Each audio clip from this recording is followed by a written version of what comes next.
And we're back. Happy New Year. January 2nd, 2026 at 9 o'clock on the dot here at Site B, located in your stormy capital that is Fresno, Nevada. It doesn't exist. It's your boy, the OGGM, joined by OG Steve the Cat with the very first crowdfunding news of 2026. All the tabletop role-playing game and tabletop role-playing game adjacent Kickstartery thingies that are coming to an end, but you still have a chance to support. Now, I'm tossing this out there for what I'd like to see in Kickstarters this year. First, I'd like to see them to be a little less expensive. I understand why they're so expensive, but second, stickers and t-shirts. Bring back stickers and t-shirts. That's just, I'd like to see. Is it going to happen? No, I don't know. Anyways, let's take a look. And you could tell by the picture of what we made Tag dress up this time. And oh boy, did she not want to dress up like a cat girl ever again. Thunder, Thundercats, the role-playing game. Ho! Wow, this happened fast. It was announced like 2 weeks ago, went to Kickstarter, was funded in literally 1 minute. This comes to us from Dynamite Entertainment. Yes, the comic book company. It's $50 plus shipping and handling for the PDF and print versions of the book, which is pretty reasonable considering it's Thundercats. Don't know how they got the rights to Thundercats. Don't know why we waited so long, but this is going to be a 5e D&D adjacent take on presenting us with these, the beloved Thundercats setting. Everything that we ever saw in every version of the cartoon, including our boy Mumra, because ancient spirits of evil. Yeah, I mean, come on, TV's greatest lich, right? It's got to be Mumra, right? That's everybody's favorite TV lich, right? Anyways, yeah. So congratulations. Now, I mean, 5e, actually, considering how many people have said, 5e 2024 is basically a Saturday morning cartoon superhero game, maybe Thundercats is the perfect setting for 5e. I don't know. I do have one question. This doesn't look like it's an AI art. It does look like somebody did this, though everybody's really shiny. So maybe it is AI, but just tossing it out there. One, Lionel looks like frickin' Ronald McDonald, and two, what's with the evil side eye and the grin, huh? Huh? What's going on here, Lionel? Can are we supposed to infuse that maybe Lionel's up to something? Um, Panthro looks about normal. Chitara, wow, looks about normal. Tigra looks about normal. Snarf, our boy Snarf, gosh, Lionel, and the twins look weird.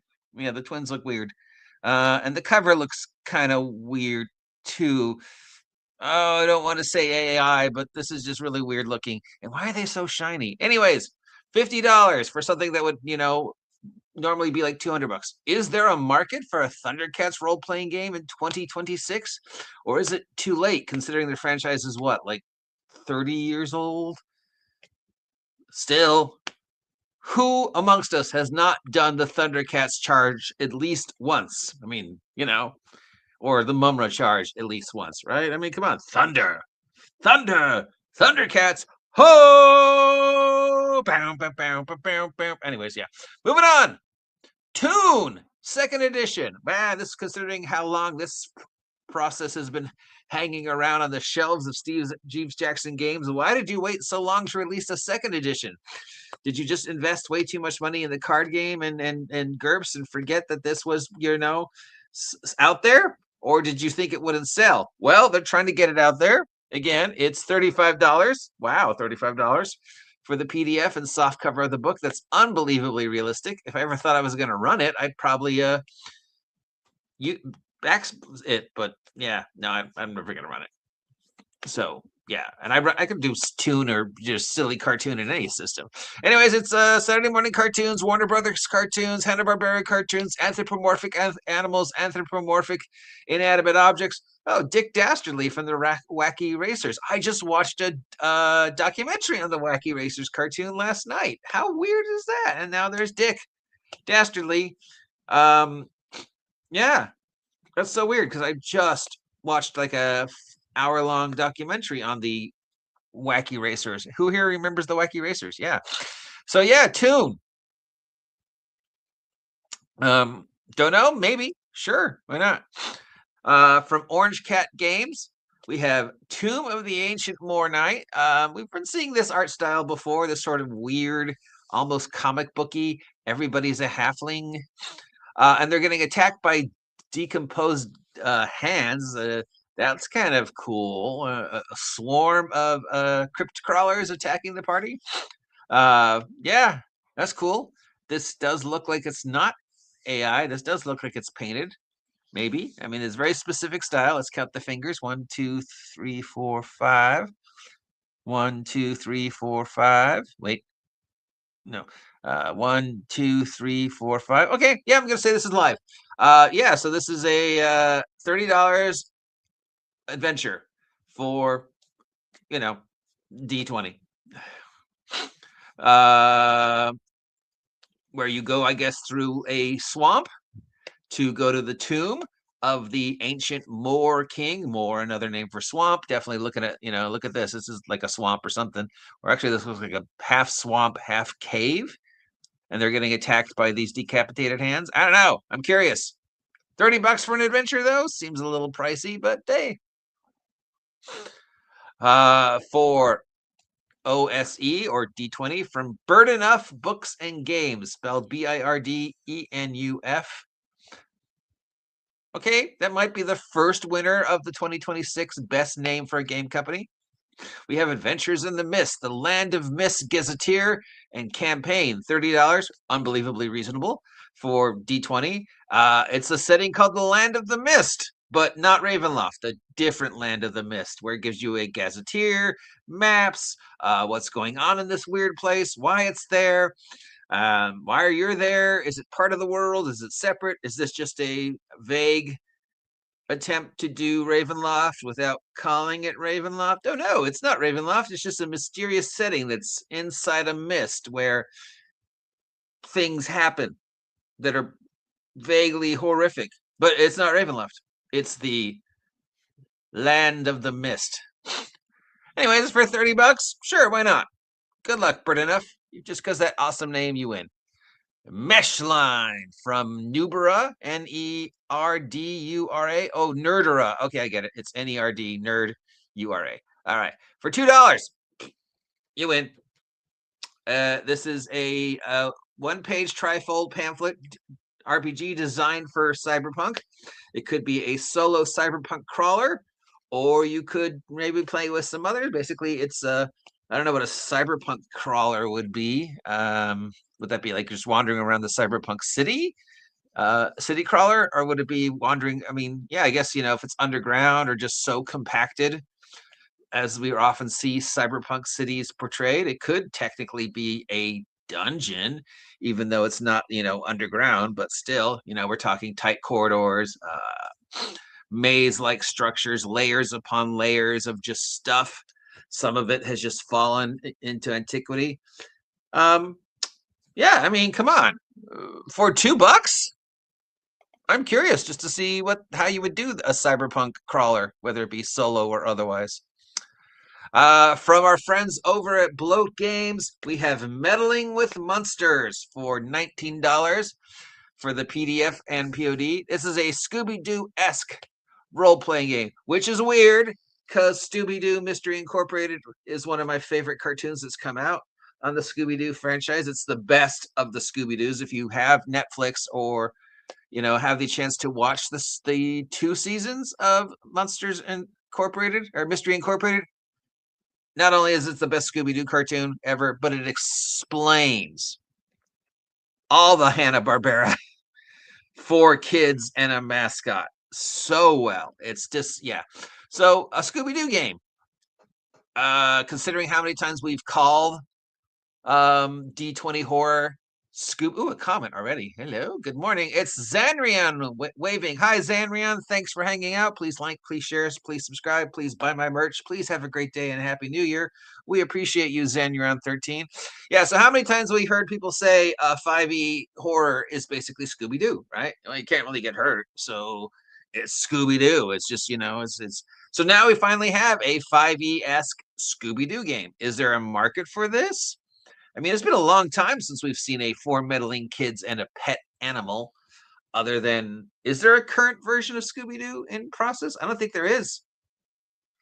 I mean, there was something after Mystery Incorporated. There might have been 2. I mean, there's that horrible Velma thing that Mandy Searling made. God, that's awful. There was that Scoob movie a couple years ago. But is Scooby-Doo currently? Does anybody know? I don't think so, but feels like Scooby-Doo's always out there because everybody loves Scooby-Doo. So here's your chance to be 4 meddling kids and a pet.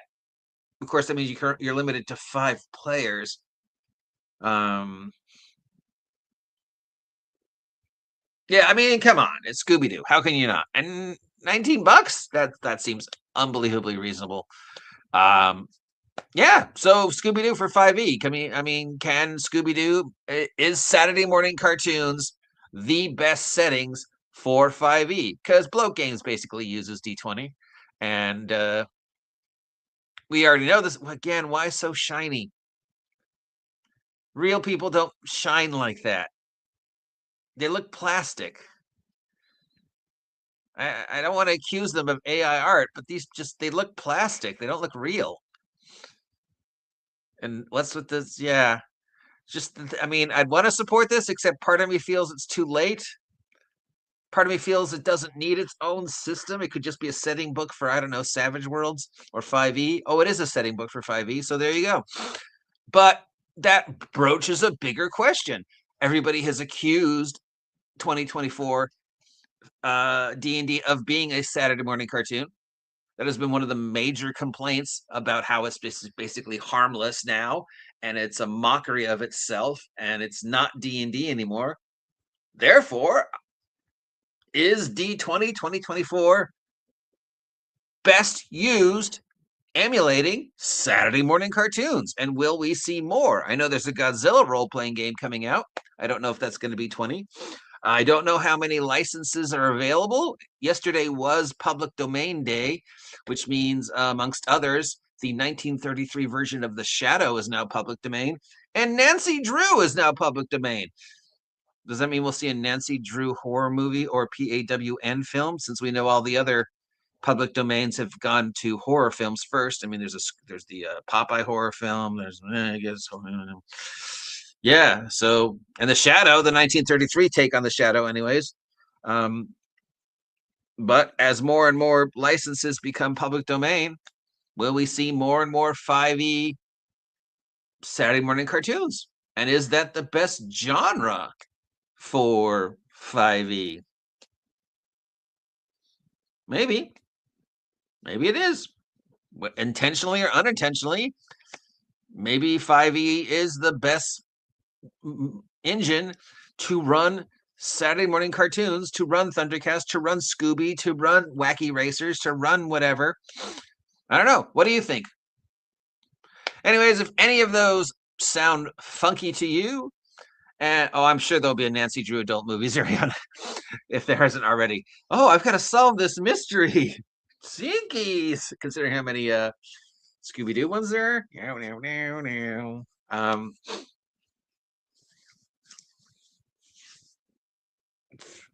Okay, that took my brain into weird places that I don't want to talk about.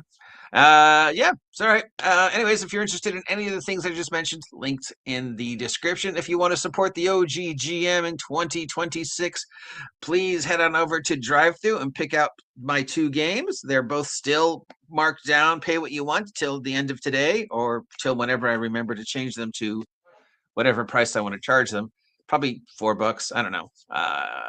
Since I'm working on new versions. Anyways, yeah, or you could just donate to the OGGM through my Ko-Fi or Super Chats or whatever. Support the OGGM in 2026. Let's make it a great year for everybody out there. Stay safe, stay sane, stay happy. And for the first time in 2026, get off my land!